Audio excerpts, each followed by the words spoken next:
Salut tout le monde.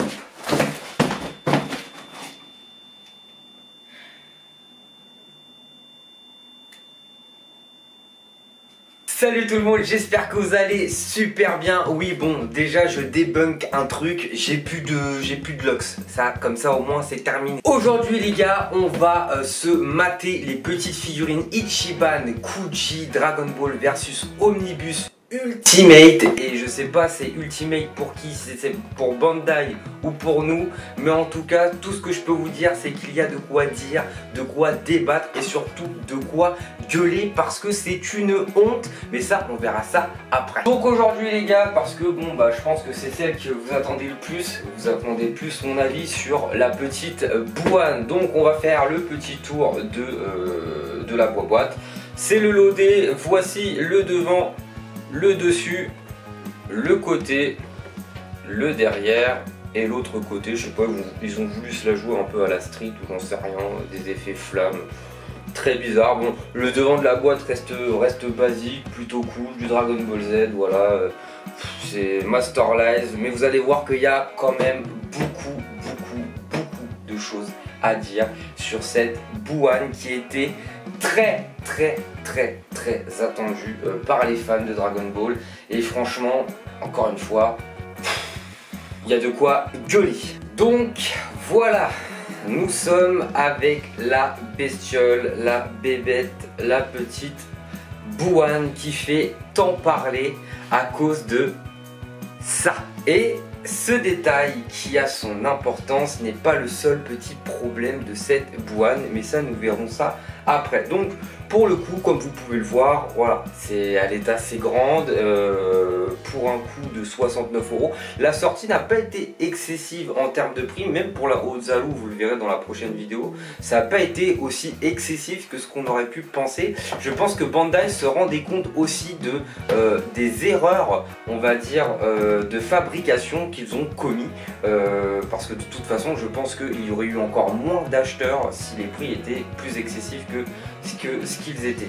Donc pour cette petite Buwan, voilà, on a quelque chose d'assez correct de loin, plutôt correct de loin, mais quand on s'en rapproche, quand on pose nos yeux sur cette pièce, eh bien on peut voir quelques petits bémols pour les collectionneurs, pour ceux qui ont des figurines depuis quelques temps. C'est vrai qu'à force, on peut se rendre compte de certains détails, de certaines couleurs, de certains tons de couleurs, de certaines matières, enfin bref, on se rend compte de pas mal de choses et justement, on va rentrer dans le vif du sujet juste tout de suite. Premier petit cadeau, alors ça va être un porte-clés, voilà les choix que nous avons derrière, donc je sais pas du tout sur lequel nous allons tomber. Oh non, ils ont fait encore des boîtes où il faut déchirer les boîtes. Et donc nous avons en porte-clés un petit Gotenks en petit fantôme, voilà, plutôt stylé le petit Gotenks en fantôme. Enfin, c'est une attaque hein, forcément que Gotenks a, mais vraiment plutôt stylé, les belles petites couleurs, les beaux petits reliefs et tout, franchement très quali. Voici le petit porte-clés, en plus il est assez balèze en vrai, hein. Il est assez gros. Deuxième petit cadeau les gars, alors il y a deux choses dedans. Un petit Sangoku Junior pour le premier, franchement très quali, c'est un truc vraiment, c'est très bien fait, en plus c'est un petit effet 3D genre le... Nous avons un petit Vegeta Junior, donc ça je pense que c'est du Dragon Ball Daima, hein, c'est sorti là, je suis pas certain, mais voilà, donc petit Sangoku Junior et petit Vegeta Junior. Donc on se retrouve avec la petite Buwan. Déjà, premier morceau, on a un petit socle translucide qui d'ailleurs, j'ai jamais réussi à le mettre et je pense que je le mettrai pas parce que vous verrez très bien qu'elle peut tenir sans problème sur ses deux pieds, puisque de toute façon elle a déjà deux socles attachés à elle, donc je vois pas l'intérêt. Donc là c'est vraiment fait exprès pour qu'elle paraisse un peu en lévitation. Alors en effet oui, d'accord, bon, si en plus ils savent pas gérer leur propre socle, parce que là en fait ça en fait déjà deux, et au final je me rends compte que ça part quand même pas mal en avant, donc il faudrait bien ce troisième socle, mais je n'arrive pas à le mettre. Et je pense que si on force pour le mettre, et je sais même pas c'est quel pied, je pense que ça détruirait la peinture en plus qu'il y a sur sur les pieds de cette bouane. Mais enfin bref, donc nous avons cette petite bouane en une seule pièce. Et encore tant mieux, parce que bon, c'est vrai qu'avec la problématique de la jointure principale sur le bout, ça aurait été de trop. Je pense que ça aurait été de trop. Déjà bon, l'histoire du socle, ça m'embête vraiment beaucoup parce que déjà les deux principaux prennent de la place et en plus ils en rajoutent un énorme derrière pour la maintenir parce qu'ils savent pas gérer les choses. C'est un peu chiant. Mais bon, c'est comme ça, je sais pas trop comment je vais pouvoir le mettre, je regarderai plus tard. Bon, on a une pose plutôt sympathique qui est bien représentatif de la bouane, hein, qui est dans l'animé. Avec cet effet un peu de lévitation qu'ils ont voulu donner, donc plutôt sympatoche, même si c'est un peu bête que les deux socles au pied ne soient pas bien faits. En fait, le derrière est trop court et elle balance un peu en avant. Du coup, ça fait que bah forcément, voilà, ça tangue un petit peu. C'est pas correct.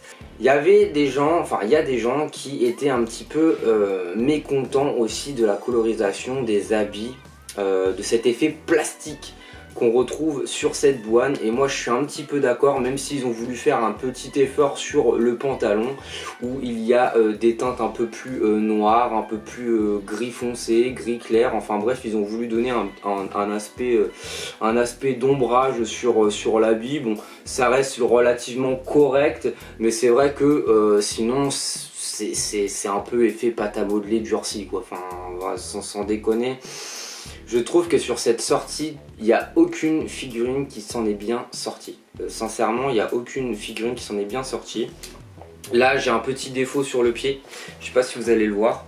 Là, en fait, j'ai une grosse rainure, un gros trou sur le pied qui n'était certainement pas voulu. Je sais pas c'est dû à quoi, mais en tout cas, c'est bien là. Je ne sais pas si vous le voyez bien. Sur l'autre pied, voilà, il y avait une petite rainure, mais qui est là exprès pour le coup, mais là ils ont peut-être un peu trop forcé, ils se sont pas dit bon bah on va régler le problème, non, ils ont laissé ça comme ça. De toute façon on s'en fout, c'est les gens qui achètent, donc pourquoi s'embêter tant qu'on sait qu'il y a des gens qui achètent. Bon, pour le pantalon donc on est sur des teintes plutôt correctes. Ils ont voulu faire voilà, un petit ombrage, bon, c'est très léger mais ça a le mérite d'être là. La ceinture, il n'y a aucun problème dessus, c'est bien réalisé, l'effet doré qu'on a à chaque bout des Majin est bien réalisé, la ceinture est noire mat, c'est plutôt correct, mais par contre sur le haut, donc sur la partie orangée de cette bouane, c'est là que tout le monde a flashé. Tout le monde s'est dit, là la colorisation de ce orange, c'est pas bon quoi, là clairement c'est du plastique, du full plastique. En fait, le problème, je trouve, de Bandai, c'est qu'il ne... En fait, il devrait faire pratiquement tout en mat. En termes d'habits, ça donnerait vraiment un côté plus pro, en fait. C'est peut-être un terme bêta, mais ça donnerait un côté beaucoup plus pro. Parce que là, le orange flashy, plastique comme ça, qui est hyper brillant, ça enlève tout le charme d'une figurine qui pourrait potentiellement être réussi. Donc là, enlevez la tête, regardez pas la tête et on se focalise vraiment que sur les vêtements. Ça pourrait vraiment être embêtant sur une figurine qui est somme toute bien réalisée dans l'ensemble. Les couleurs, ça a vraiment son importance, surtout dans des pièces d'animé, c'est vraiment hyper important. Et là, c'est vrai que, bah, du moins en termes de bout, on avait été habitué à beaucoup mieux le Kid Buu, le Gros Buu et puis le Majin Buu maléfique, vraiment ont été des masterclass. Même si pour le coup, et je trouve que on n'avait pas autant gueulé, mais la dernière Buu, donc la Majin Buu, la grande, qui est aussi grande que Bouane presque, avait une jointure aussi assez conséquente sous le menton. Et ça, bon, les gens en ont un peu parlé, mais ça criait pas autant que sur ce bout là. Et d'ailleurs, nous allons y venir. On est déjà parti sur les mains. Alors les mains, franchement, bien réalisées. On n'a pas spécialement de problème de peinture sur les ongles. Peut-être sur le petit doigt où on pourrait rajouter un tout petit peu de noir, le focus s'il te plaît, où on pourrait rajouter un tout petit peu de noir sur le dernier ongle là, sur le côté. Ça a été il en manque un tout petit peu, mais sinon écoutez, c'est relativement bien réalisé. Il n'y a pas de problème apparent sur les mains, ça a été bien réalisé. De toute façon on n'en voit qu'une réellement. Les teintes des bras, des mains et de l'ensemble debout en termes de rose, je trouve que pour moi ça va. C'est pas alors là en plus la lumière naturelle qui pète dessus fait comment dire, scintiller un petit peu le rose, fait briller un petit peu le rose, mais en vrai ça va. C'est entre, ouais, pour moi c'est limite du rose mat. C'est entre le rose mat et le rose brillant. C'est un peu bizarre, mais en tout cas ils ont essayé de faire des teintes sur les muscles et tout. Voilà, donc il y a un peu plus de blanc, il y a du rose un peu plus pastel, rose un peu plus foncé, rose un peu plus clair. Ils ont bien géré, je trouve, au niveau du rose. Il n'y a pas de problème là-dessus. Les mains bien réalisées, voilà, comme je vous l'avais dit. Le haut des pecs bien réalisé aussi. Et là nous allons arriver sur sur la tête, le visage du bout. Bon, déjà première jointure, le rajout de la tête, paf. Donc voilà, c'est tout le tour, hein, c'est du menton jusqu'à l'arrière du crâne. Ça on va dire que c'est habituel et c'est pas spécialement voyant. Les gens aussi ont un peu critiqué le menton de ce bout, parce qu'en fait on a l'impression qu'il s'est mangé une mandale et que le menton est un peu enfoncé juste au-dessus du menton. Donc ça j'ai envie de vous dire que ça va, c'est correct. Moi limite ce qui m'a un peu plus choqué c'est les dents. Je sais pas, j'ai trouvé les dents un petit peu bizarres. Je sais pas ce que vous en pensez. De toute façon n'hésitez pas à rester jusqu'à la fin, vous aurez des gros plans sur la boue, comme ça vous verrez beaucoup mieux les détails. Mais là c'est juste pour en parler avec vous. Et bien évidemment la fameuse jointure qui a fait sensation dans le monde des collectionneurs de figurines Dragon Ball. Donc la fameuse jointure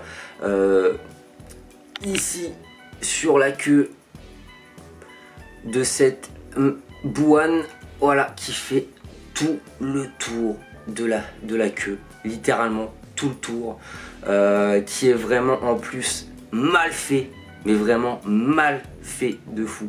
Il n'y a aucun fondu, il y a eu aucun travail de allez on va atténuer un peu les choses. Et en plus ce que j'ai pas apprécié par rapport à Bandai, c'est que sur les photos promotionnelles, ils ont essayé un petit peu de fondre ça grâce au montage photo. Et ça, c'est un truc que j'ai pas apprécié, surtout qu'en plus, en fait, ils l'ont exposé pour présenter les figurines. Et quand les gens ont vu les photos montage pour les photos promotionnelles et l'exposition des figurines, voilà, c'était du foutage de gueule, mais concret. C'était vraiment hallucinant. Et je trouve limite que celle qui était exposée au Japon avait une jointure encore pire que la mienne, parce que je pense que toutes les jointures ne vont pas se ressembler, malheureusement. Moi je trouve que... Alors elle est dégueulasse, hein. Ça, de toute façon elle est dégueulasse. Il y a déjà des gens qui ont fait des repaints, je vous mets les photos ici, qui ont essayé de recouvrir tout ça. Moi je pense que je vais faire aussi quelque chose, soit recouvrir directement une toute petite couche de peinture mais assez épaisse, pour pouvoir moins voir cette jointure qui gâche littéralement toute la figurine, ou la deuxième option, mettre un tout petit rajout de pâte à modeler mais vraiment léger pour fondre cette jointure qui est dégueulasse. En fait on a l'impression que la tête ou la queue n'est pas du tout axée au même endroit en fait, et que tu as un décalage en fait, parce que autant tu peux avoir une jointure, ok, et encore franchement ça s'accepte pas, sachant que sur la Majin Buu, la Kid Buu, la grosse Buu, tu n'avais pas cette jointure au-dessus de la queue en fait, donc déjà ça c'est problématique. Pourquoi sur les anciennes il n'y avait pas et sur celle-ci qui était tant attendue elle y est? Ça c'est très problématique. Mais qu'est-ce que je voulais dire, mais en plus on a l'impression littéralement qu'ils n'ont pas axé correctement la queue. On dirait qu'elle fait même pas partie du corps de ce bout en fait. Bon bref, on va pas passer 30 000 ans sur ce détail qui est affreux. Pour le reste du visage, alors c'est assez chiant de bien se placer. Pour le reste du visage, bah écoutez, c'est plutôt très bien réalisé. On n'a pas de problème de proportion, on n'a pas de problème de modélisation. On a un nez bien piquant ici, des yeux bien sombres avec les pupilles bien rouges et tout. Enfin vraiment, on a ce côté maléfique du Majin Buu qui est très reconnaissable avec ce petit sourire narquois, ce petit sourire malicieux qui sont bien réalisés, il n'y a aucun problème, mais vraiment ce rajout là il est plus que honteux. Et en fait c'est pas juste par rapport à cette figurine, en fait c'est la sortie en elle-même qui est honteuse, parce que toutes les pièces on a l'impression qu'elles ont été bâclées en fait, bâclées vraiment, et vous allez voir dans la prochaine vidéo où je vais vous parler de la Ozaru. C'est pareil. Alors autant on pourra parler de la colorisation, de la taille, tout ça. Mais il y a d'autres détails qui sont... c'est pas possible, c'est pas possible. Et les autres pièces, bah j'ai pu juste les voir en photo. Mais enfin, je veux dire, à chaque pièce il y a un problème. À chaque, que ce soit de la couleur, l'effet plastique, les jointures, la taille, la modélisation. Il y a toujours un problème sur cette sortie et c'est honteux. C'est honteux, comme je vous l'ai dit au début de vidéo, encore heureux que les prix n'étaient pas énormissimes, même si ça reste énorme bien évidemment, surtout pour les défauts qu'elles ont en fait. Et c'est des défauts qui sont exposés pour vendre les figurines, c'est ça le problème. C'est que autant, bon t'as pas de chance, t'as une figurine voilà, qui a des défauts, t'as pas de chance. Ça c'est déjà arrivé, moi-même ça m'est déjà arrivé. Et encore, c'est des choses qui sont assez légers. Mais là, les défauts sont apparents même à l'exposition pour faire la publicité de cette sortie, pour les vendre. C'est ça le problème. Ça, c'est un réel problème. Et ça, c'est honteux de la part de Bandai qui, on a l'impression, s'en foutent royalement et ne nous respectent pas, en fait. Et ça, ne pas respecter des gens qui sont passionnés, qui sont des collectionneurs, parce que nous on n'est pas des gens qui, voilà, on achète une figurine juste pour dire ah là on a une figurine. Non, on est des collectionneurs les gars, et nous faut nous respecter, on n'achète pas pour dire ouais j'ai une figurine de Dragon Ball ici dans un coin toute poussiéreuse. Non, nous on est des collectionneurs, on a des dizaines, des vingtaines, des centaines de pièces chez nous, et c'est pas pour rien, on achète tout le temps chez les mêmes personnes. Moi depuis plus d'un an et demi maintenant, c'est que de l'Ichiban Kuji. Que de l'Ichiban Kuji. Qu'est-ce que c'est que cette connerie? Pourquoi avoir fait ça sur une des pièces les plus attendues? Même la Ozaru, c'est pas des pièces qui sortent tous les ans, sans déconner. Comment on peut se chier dessus autant? Alors là, je suis gentil, parce que voilà, j'ai pas envie non plus d'être vulgaire. J'ai pas non plus envie comment dire, de montrer une image de moi qui n'est pas la vraie, quoique moi j'aime bien avoir les mots bien hein. Mais là franchement Bandai, franchement j'irai pas plus loin, mais je pense que dans mon imagination je verrais un mec de chez Bandai qui fait les figurines, je pense qu'il se prendrait une petite mandale dans la tronche. Et qu'il apprendrait à respecter les collectionneurs. Parce que forcément, ceux qui travaillent chez Bandai sont pas spécialement des collectionneurs, sont pas spécialement des passionnés. Eux, c'est leur taf à la chaîne. C'est pas pour faire le cliché des japonais ou quoi que ce soit, mais c'est réel, ok? Donc, à un moment donné, arrêtez de nous prendre pour des cons. Arrêtez de nous prendre pour des pigeons. Arrêtez de nous prendre pour de la merde. Nous sommes là, nous achetons nos pièces, qu'on paye une blinde à chaque fois. Et à un moment donné, il va falloir nous respecter. Là, ce que vous nous avez proposé en fin d'année pour la dernière sortie de 2024, ce n'est pas possible. Ce n'est pas possible. Donc voilà, je vais m'arrêter pour ces détails de cette boue. Je pense que vous en avez vu assez, vous en avez entendu assez. Moi, c'est mon avis. Tout le monde ne partagera pas spécialement le même. Et puis je vais vous laisser avec des petits plans, forcément, hein, pour que vous voyez encore mieux cette magnifique pièce. Non, en vrai, elle est belle, c'est juste vraiment dommage, cette grosse jointure.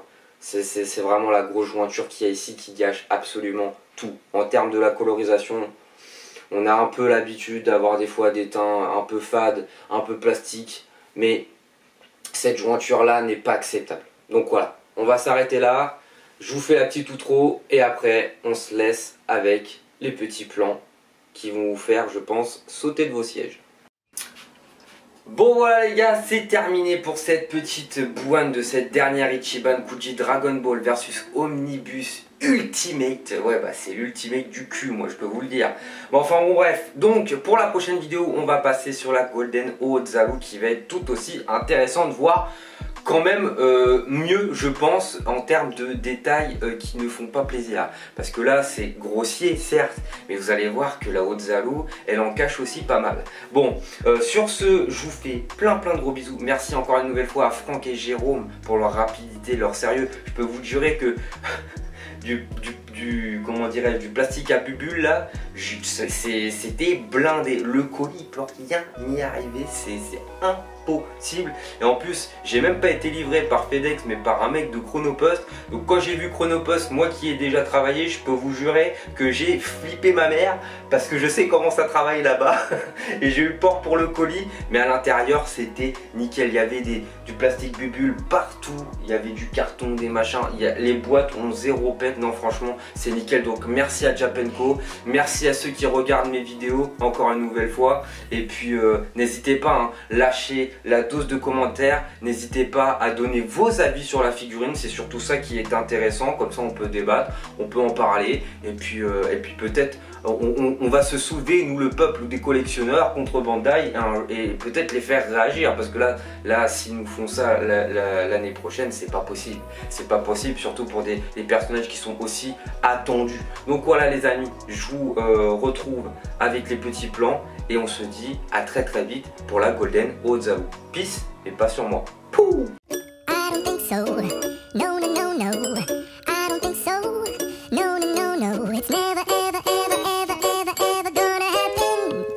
Maybe someday you'll have it your way. Maybe someday it'll all work out.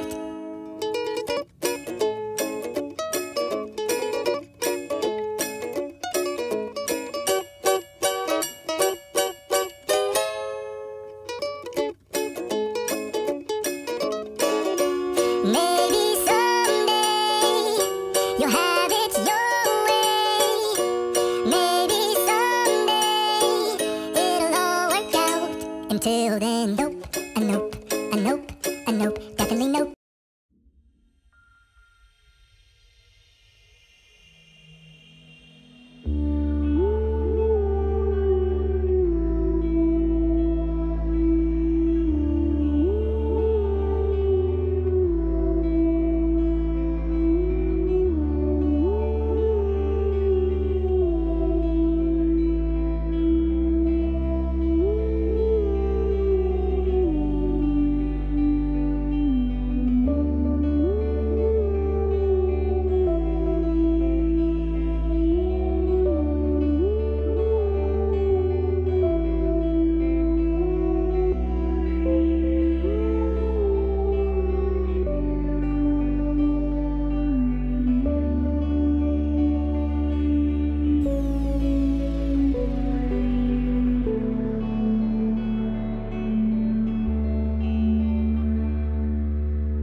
そと宝がねくねくとセレナトルシチラでジャコモベ星さんとそそくら宝がねくとでこっぽぼせねとさいつさするシチパでゾーレでこってせやちもぽ